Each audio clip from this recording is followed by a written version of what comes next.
Life, whatever, however many years, married in 1981. I felt like that my commitment to my faith and my beliefs was very strong. And I tried to live a very good life and a very structured life. And all of a sudden, things changed. February of 2008.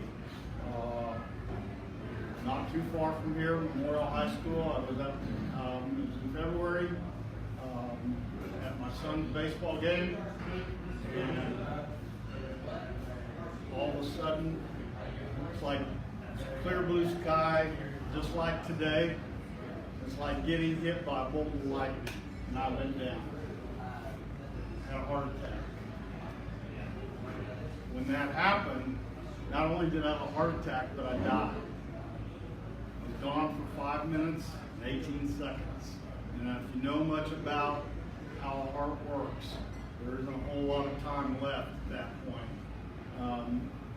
So it is a miracle that I'm alive today, and it's even more of a miracle that I've now lived 11 years. But the real story behind it is that during that time afterwards, I was really troubled. And whether you have a spiritual life or not, or belief, that's up to you. But I know this, that I was not happy. I was mad at God. What's your point? What are you trying to tell me about this? Where are you trying to head me with this? And for about 6 months, I was really, really trying to grab onto it and figure it out. And all of a sudden, I was talking to a friend, and it hit me. You know what?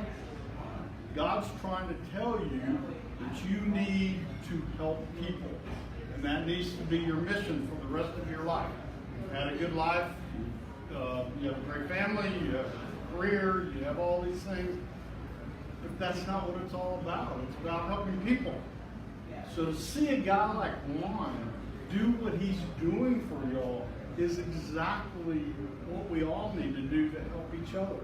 So I'm in the business of managing money, helping people, and that's what my career is. So I've really focused on helping others in so many different ways. I'm lucky to be alive. I can tell you that trials and tribulations are never going to stop, no matter how much you want them to stop, how much money you have, how well you manage it, or how little you manage it. The biggest thing, is to help others, and we help each other. And so Chilton Capital Management was a great place for me to go and be in a place where I can help others. And that's why, supporting Juan on this, we didn't come into this and say, okay, well, we're going to get X dollars out of this. That wasn't what it was all about. It was about, okay, you guys, everybody here needs to be helping each other to have a better life. Because the one thing I know is it's all about family.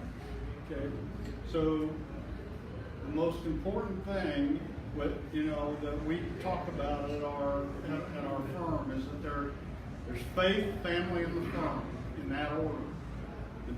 There's two kinds of faith. There's your religious faith, and there's your faith and belief in others.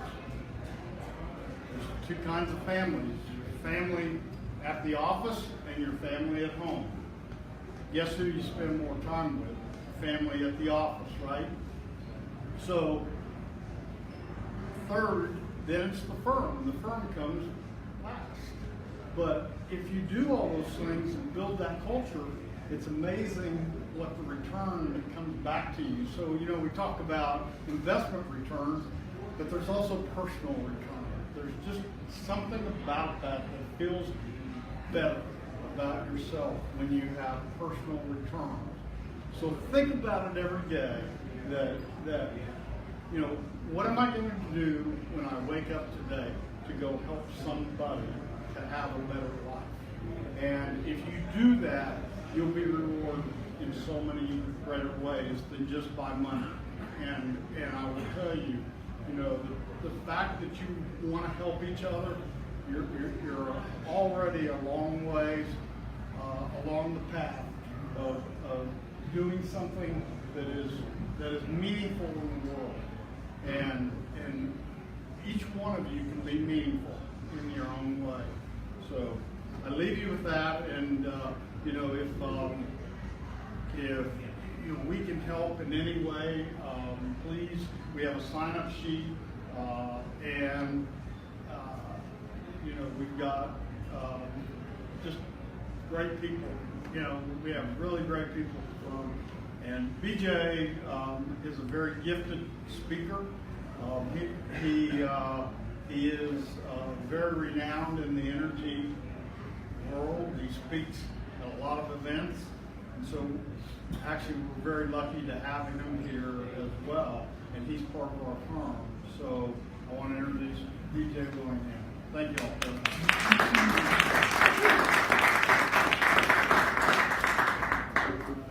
Well, that's kind of a hard act to follow because I have not died. And I'm late. And my mom, who's 103, is still going strong, so I figure I've got a ways to go. So you guys are in the energy business. You might think of yourselves as engineers and guys who do piping of all types, but you're in the energy business because that's really what drives your day-to-day, what you do, what you get up for in the morning. And so what I'm going to try and do is give you some big picture, 30,000 foot view picture of what the future looks like for energy. And I think that a great way to start is with this. This is a chart or a picture you've probably seen somewhere along the line. It's taken from the space station. It's the Earth at night, obviously. A series of pictures taken together. And when you look at it, of course, what jumps out at you is that Japan is seriously bright, as is South Korea. The United States has got a hell of a lot of lights going on, and Western Europe. And then the rest of the world, not so much. And it's really interesting when you think about the places that are almost dark. And there's some large populations that are almost dark. Everybody has seen the contrast between North Korea and South Korea. But think about the largest population in Africa is Nigeria, right in the cusp there, practically dark, and incredibly endowed with oil and gas, dark. There's a billion people in sub-Saharan Africa. It's dark. You look, and it's kind of hard to find on this thing because it's so dark. Indonesia, fourth largest population in the world, dark. The Philippines, dark. Pakistan, dark. Indochina, a lot of people, pretty dark. India, you've got a fair amount of light, but relative to the population base, you would have to say that's fairly dark. China, same thing. There's some light, but relative to the population, fairly dark. The whole west coast of South America, there are a lot of people in Bolivia, Peru, and Chile, and down into southern Argentina, pretty dark. So what's going on in the world is that all these people don't want to be dark. I mean, that's the definition of energy of poverty, which is in effect the definition of poverty. And the whole world is trying to figure out how to get it not dark in all of those places. And that's where you all really come in, because there are several different things we can do, but it all really starts with electricity. And here are sort of the top producers of electricity in the world. And China is at the top of the list, even though when you look at it on a per capita basis, it's not so big. The United States is in second, but you go down that list and you find places like India where they're only using 800 kilowatts per capita compared to 12,000 in the United States. Or you come down to Mexico, which we consider to be pretty developed. 2,000 versus 12,000. What's really interesting when you get to the other end of this list, the bottom of the list, and this is all the dark places, you look at some of these numbers. You know, Kenya, 400. I'm going to round these things up. You know, Armenia, 100. Well, there's some places that are big places that have very low numbers. Again, I mentioned Nigeria earlier, 135 per capita, the kilowatts per year or per day. Pakistan, 418. It's just nothing. Indonesia, 769. The Philippines, 600. Bangladesh, that's a big population actually, less than 300. So the future of the energy world is electrification in all these places. And essentially, it's going to be natural gas. That is the way you're going to electrify a lot of those places. That is essentially the cleanest and the most efficient way you can do it. And there's going to be a whole lot of natural gas spread around the world for the sole purpose of generating electricity. So here's the growth in gas production over the last 30 years or so, going back to 1987. And you know what you see is the United States, which is the bottom blue. You know, it's growing pretty fast, and it's a big chunk. And in fact, we have more than we need, which is a good thing. Russia is the black bar. The Middle East is the sort of purple section, and Asia Pacific is the red. If you study this thing for a little bit, what jumps out at you is that a lot of the gas is not where it's needed.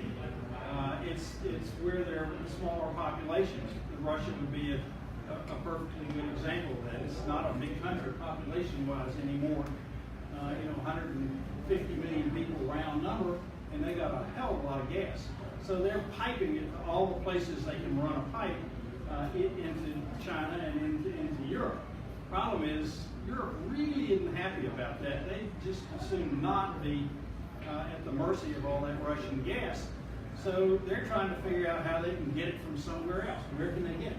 Well, they can get it from the U.S. if we can figure out how to get it there. And of course, it comes right back into LNG. So what's going on in the United States? A lot of people developed sites 10 and 15 years ago to put natural gas regas facilities in because they thought we were going to be importing natural gas. This is before the development of horizontal drilling and fracking and the shales came along. And they took all of those great sites that they had gotten EPA permits for and just started developing as LNG liquefaction plants, and we're building a pretty good base.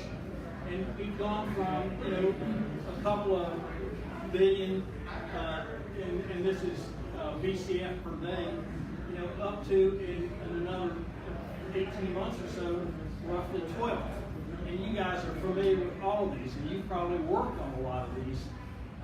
The issue though is when you look at the demand in the world for energy, if we're going to electrify all those places that are dark on the map, we just need a whole lot more than that. And here is a good estimate from a very good analyst of what's likely to happen going out to 2030. So my comments are all based on I'm going to say round numbers, 10 years out to 2030. And we're going to go from 350 million tons per annum to 500 likely. And this is projects that are either under construction or on the drawing board or in planning stages, not yet on the drawing board.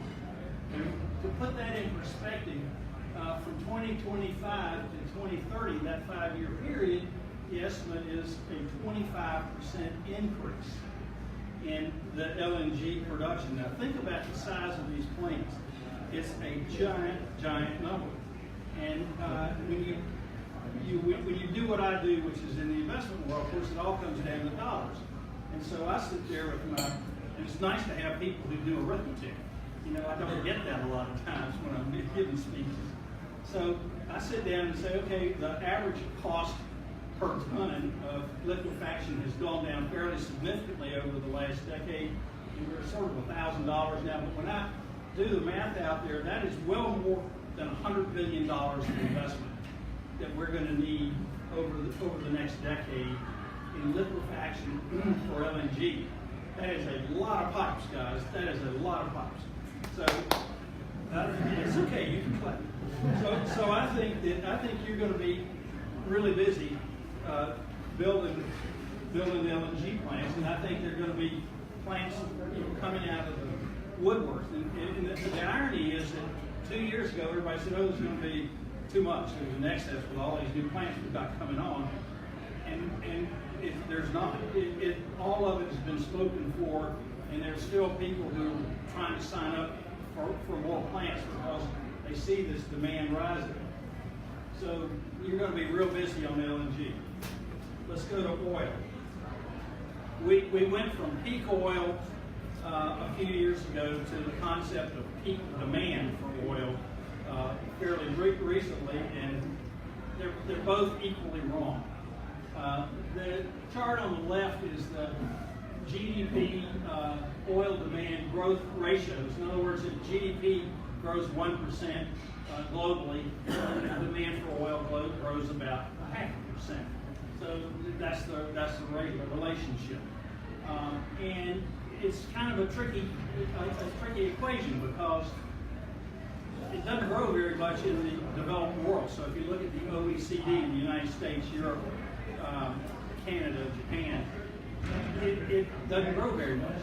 But if you look at the rest of the world, it's growing really fast because building roads, building bridges, building airports, building all that stuff is very energy intensive.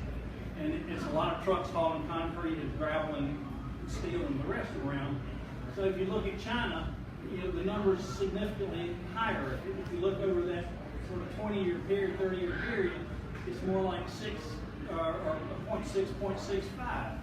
And China's slowed down, but it's still growing 6% on a huge base. So global demand for oil products, is still growing roughly 1.5% a year. And we're now up to 100 million barrels a day of global demand. So next year it's probably going to be 101.5, and the year after it's going to be 103 and a little bit. So it keeps going up. And all of that stuff needs to be refined. It's not usable, it's crude oil. It's got to be refined. And so you look at those trends, and here this is from BP's annual presentation, and green is the oil. And you can actually just put a ruler on that, and it's a straight line with a couple of little blips where there have been big global macroeconomic events like the 08-09 super recession. But otherwise, it's a straight line. And the irony is that when it bounces back after those, it tends to bounce back a little higher than it would have been if it had just been a straight line. It's funny how that works, but it does. And again, there's no sign of any slowdown whatsoever in the demand for oil. So here are the current projects that you can just easily identify by looking through the trade press and everything else. A bunch in China, other Asia, Middle East, a whole bunch in the Middle East. Well, they have a lot of oil. Africa, and then Europe and the United States. There's 5.5 million barrels a day of additional refining capacity, and you add up the estimated cost of those, and a lot of them they're pretty well defined. It's north of $100 billion. A lot of pipes. That's 4 years worth of growth in demand. So I'm looking out to 2030, and it's going to be double that. So I'm sitting here saying they're going to have to do that much more between now and then to meet the demand for refined products in the world. So I start adding all this stuff up, and I come up with some pretty interesting numbers. It's more than $500 billion of construction between refineries and LNG plants between now and 2030. So a lot of pipes. And I think you guys, your problem is going to be how can you get all these projects done? And And I think it's, you guys it's really fun to talk to people who've made tremendously wise career choices, because I don't see how you can't not be fully employed, at least for the next decade or so, regardless of the sort of ups and downs of the economy here or the economy somewhere else or the economy somewhere else. Because this stuff is unstoppable. It's going to happen in all of these places. I have one serious worry, and this one is going to be a little bit of a surprise to you, and that is that I think it may not be enough. I do energy, and I do a lot of it in the sense of I'm trying to figure out what stocks I want to own at what time and why. And when you do that in the energy land, you discover yourself at some point doing weather forecasts, because the demand for natural gas in winter is very critically dependent on how cold it is. And the impact of hurricanes in the summer really makes a difference in what's going on in the world. So you start studying weather. And once you do that, you just get sucked into climate. So I have a climate chart, and it's going to be a little surprise, and I hope you can see that well enough. The left-hand side of this chart is the ice core record from central Greenland. And we have about 1 million years worth of ice. This is the last 10,000 years. It's what's known as the Holocene, which is the interglacial that we are lucky enough to live in, a warm period. But there's a clear trend there, and you see the little red at the end of that? That's the global warming that everybody's been real worried about recently. That's it. The Earth is in a cooling phase, and it's particularly noticeable in the northern hemisphere. And I don't worry about global warming, I worry about global cooling. And we've been blessed over the last 50 years in that we had a series, and this is on the right-hand side, of very active solar cycles, the sunspot cycle. So we had more than the sort of long-term average of total solar irradiance coming in to warm the Earth. And then we get to the last cycle, which is cycle 24, which we're just finishing, and you notice that it's sort of half the size of the other cycles.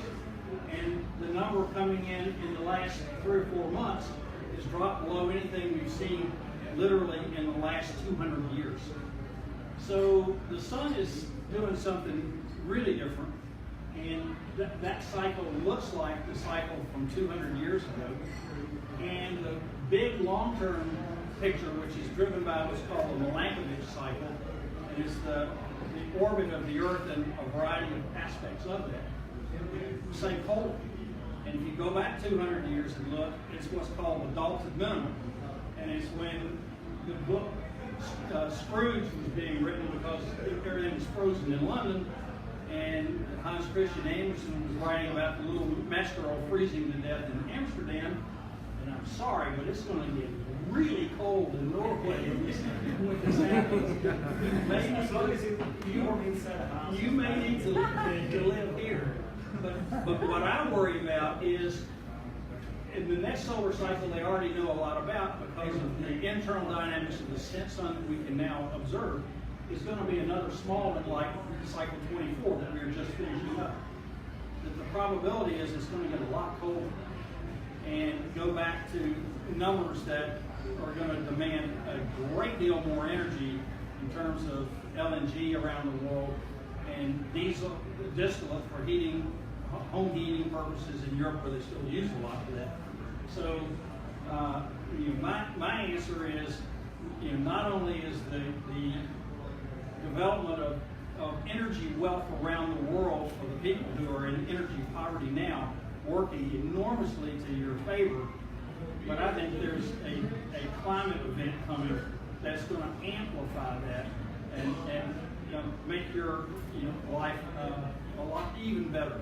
And so with that, I'll stop it and I'll take questions about any part of this.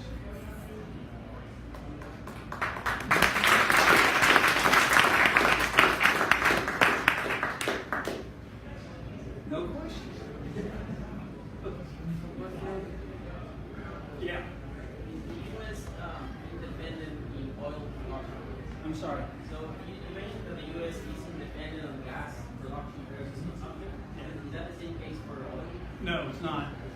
It may be someday.